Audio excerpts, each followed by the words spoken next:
Since 2016, San Francisco has banned city employees from working with or in 30 states that defy the values of the city. But the ban ended up hurting San Francisco more than the other way around, and last year that ban ended. ABC 7 News reporter Leanne Melendez is here with a look at how it cost San Francisco dearly. Leanne? Well, while that ban was finally lifted, what we discovered is that there are multiple other codes and conditions related to doing business with San Francisco. This is only a partial list of what is required, and we only printed 25 pages of a very, very long document. One supervisor told us this is why it takes so long to get anything done in the city.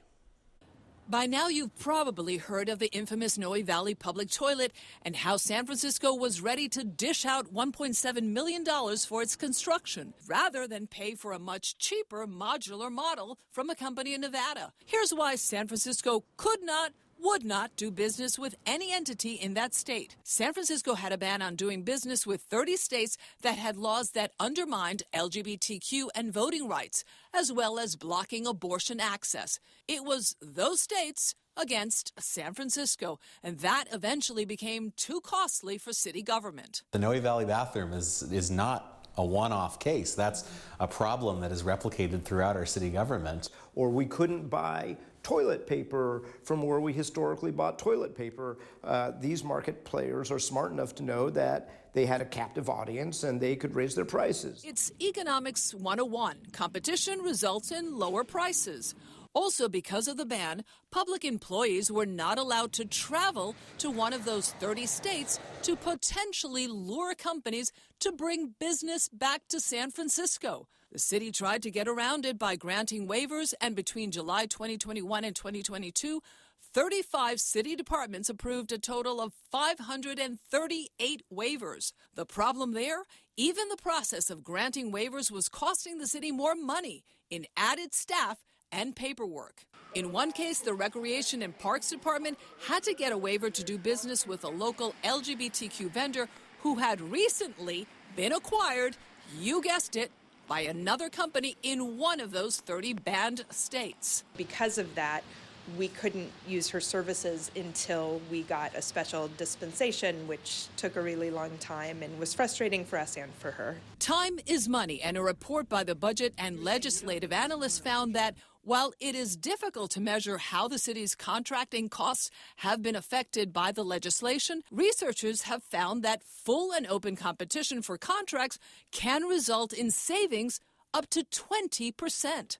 After that report, San Francisco finally cried uncle, and last April, the Board of Supervisors voted to get rid of the ban. Instead, San Francisco government now allowed itself to do business with any individual company that aligns with its values. Then we'll do business with that company regardless of where it's located.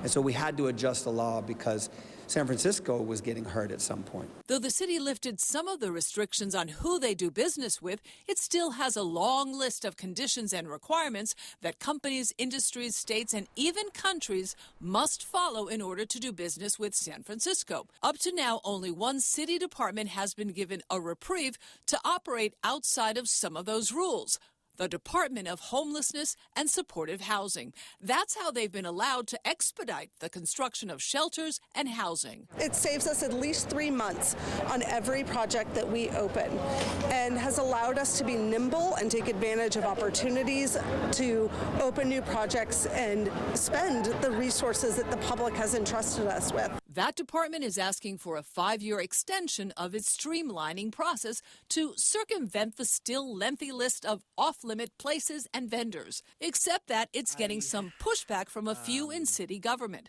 If the extension is not granted, projects like the proposed 60 tiny home cabins on Gerald Avenue and a youth supportive housing building at 42 Otis will be delayed. I am comfortable with the legislation as they... Supervisor Raphael Mandelman calls it the molasses of city government. And I don't think we're actually advancing our social policy goals one bit. And in fact, we're holding them back to the extent that we make San Francisco, this great blue progressive city, look like a basket case that can't get anything done. So just this week, The health department became the second city department allowed to circumvent the lengthy contracting process so that it can purchase beds for those with mental health and substance use disorders. Because the city had to do all those checks and balances, San Francisco was losing out to other cities and counties when it came to purchasing beds. Now, Mayor Breed had to introduce that legislation, and the Board of Supervisors had to approve it on Tuesday. Can we say the word cumbersome? Yeah. Long. How many more obstacles in the obstacle course? you know? And it hurts us. And you just wonder, was there any benefit to it, Yeah. right? Looking at what was lost and is still lost, right? Right. All right. Very few. Leanne, thank you.